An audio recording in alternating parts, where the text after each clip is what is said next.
மத்திய சென்னை மேற்கு மாவட்டத்திற்கு புதிய நிர்வாகியை நியமித்து தேமுதிக தலைவர் கேப்டன் விஜயகாந்த் அறிவிப்பு வெளியிட்டுள்ளார்.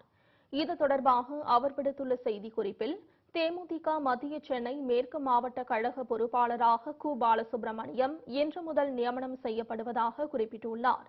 இவருக்கு மாவட்டம், பகுதி, வட்டம், கிளை கழக நிர்வாகிகள், சார்பணி நிர்வாகிகள் மற்றும் மகளிர் அணி கழக தொண்டர்கள் அனைவரும் முழு ஒத்துழைப்பு அளித்து தங்கள் மாவட்டத்தில் தேசிய முற்போக்கு திராவிட கழகம் மாபெரும் வளர்ச்சியடைய சிறப்புடன் செயல்பட அனைவரும் பாடுபட வேண்டும் என கேப்டன் விஜயகாந்த் கேட்டுக் கொண்டுள்ளார்.